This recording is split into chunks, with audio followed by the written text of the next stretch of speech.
Hi there, Chris here, and Slinky. So I am going to try an entry in the Cranky Lock 100. And what Cranky wants you to do is to tell how you got interested in picking locks. And so I've told this a couple of times, but I think it's interesting. Oh boy. So here we go. And you can pick a lock. You can try and pick a lock or whatever, or, but just tell a story. And that's one way of entering. I think you can also email him with your story. And he's got a great giveaway. He's got a great channel. I really enjoy it. So if I can get Slink Dog out of the way here for a minute, off my tools. Slinky. Oh, maybe this one. This one?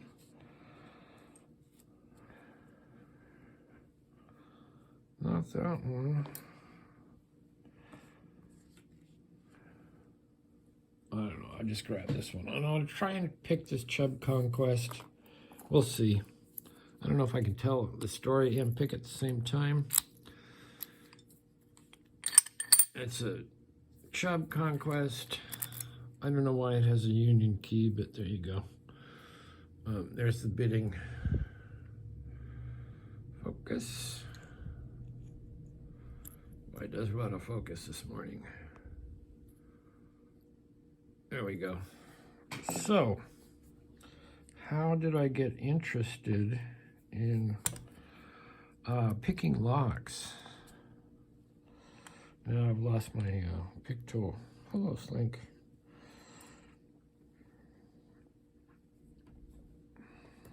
Oh, I know what I'm gonna do.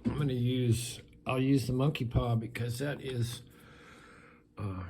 that's Cranky Lock's favorite pick. So make sure we're in focus. Is this better or not? I think that's better.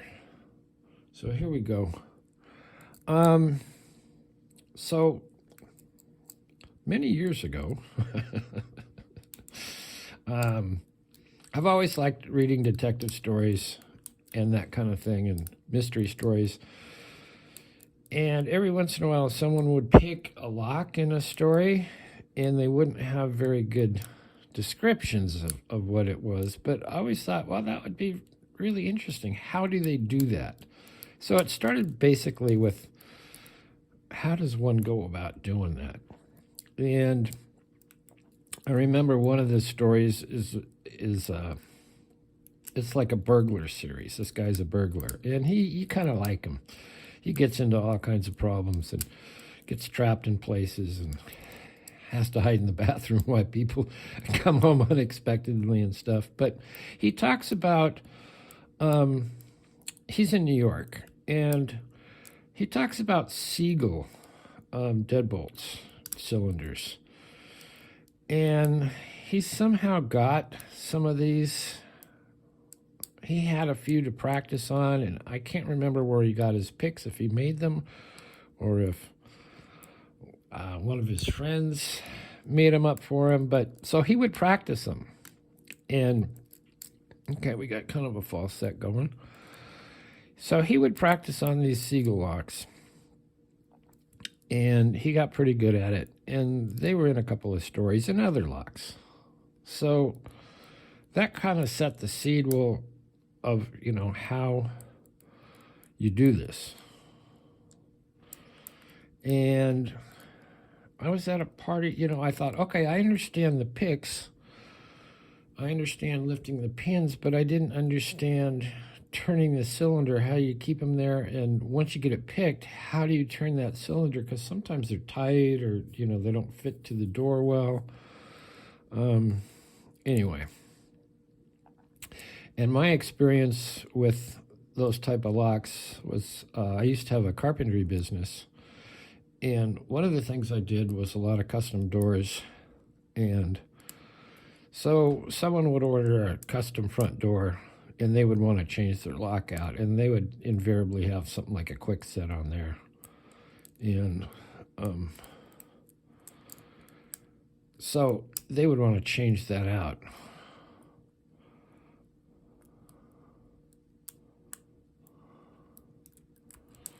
So I would just throw the used lock cylinders in a little box and throw them in the garage.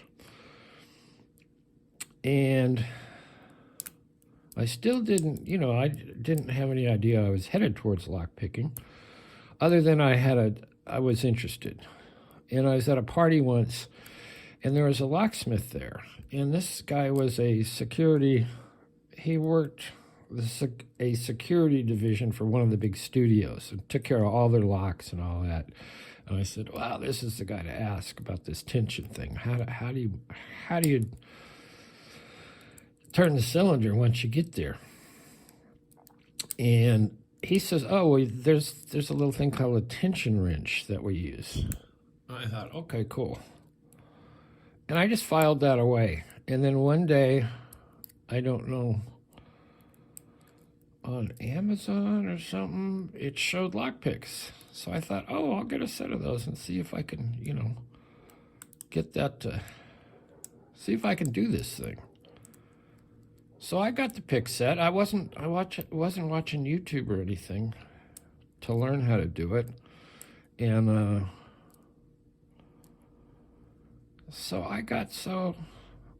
think I had 5 or 6 of the quick set cylinders. And then I bought a couple others. So I could pick them. I learned how to pick them on my own. And then I got to the point where I would sort of time myself. Can I get through all 7 or 8 or whatever they are in under 5 minutes? And so I could do that, and then I sort of lost interest. I didn't have any more, input. And one day I was watching YouTube, and I had started watching YouTube for other stuff. There we go. It's really hard to tell a story and pick a lock, but hey, the monkey paw. I'm sure Cranky will like that. So I lost interest, but I saw one of the videos recommended was this Bosnian Bill guy, and he, whatever video it was, he was picking a padlock, and I thought, wow, I never thought of padlocks. That might be kind of cool. So I bought some padlocks, and I started watching Bosnian Bill, and I started watching Albert LaBelle, and I started picking and getting locks, and I probably bought a better pick set at that point than the cheap little one that I got on Amazon, which would be, do I have anything left from that? Maybe this type. We've all kind of seen these. Oh, that's the Leashy profile. But just, cheap picks. I probably got a better set of picks. And I would watch Albert LaBelle, and he was picking challenge locks like crazy. So I thought, I'm going to make up a challenge lock and send it to Albert LaBelle. And because I really liked his channel. Hey, Slink, you're going to knock your guitar over. Slinky. We've decided she could keep the guitar on the set if she keeps it in the stand. So that doesn't happen, huh, Slink? Anyway, so I made up a challenge lock the best I could. I sent it to Albert LaBelle, and he picked it. I felt honored. And he picked it, and he had some good things to say about it. It was my first challenge lock. And from that, I noticed that I got subscribers to my channel, but I didn't, I had no content. And so I asked people, well, how do you put content on there? I asked Albert, and I asked Helpful Lock Picker, and they told me how to go about posting a video. Because I had, 7, 8 subscribers, I thought, well, maybe I should have a channel. And I got a channel, and I started, you know, making videos and picking locks and really enjoying it. And just sort of, it grew and grew and grew and grew and grew until it's, you know, the chaos, the chaos of my channel that you see nowadays. Anyway, that's basically, that's how I got interested. Reading detective stories, thinking up questions, asking this very, very cool locksmith, who I'd love to talk to again, about all he knows, because he handled all the locks and the security systems and everything for, like I say, the big studios. So he's a cool guy. And it just sort of grew from there. It's just, you know, I wanted to know. I was interested to see how you do all this stuff. So that is my story for Cranky. Cranky 1000. No, I'm sorry, 100. He will be at 1,000 one day. The Cranky 100, and I will put a link to his channel so you can check it out. I enjoy his channel. I enjoy all his comments. So there you go. Goodbye, Slink. So we will see you next time.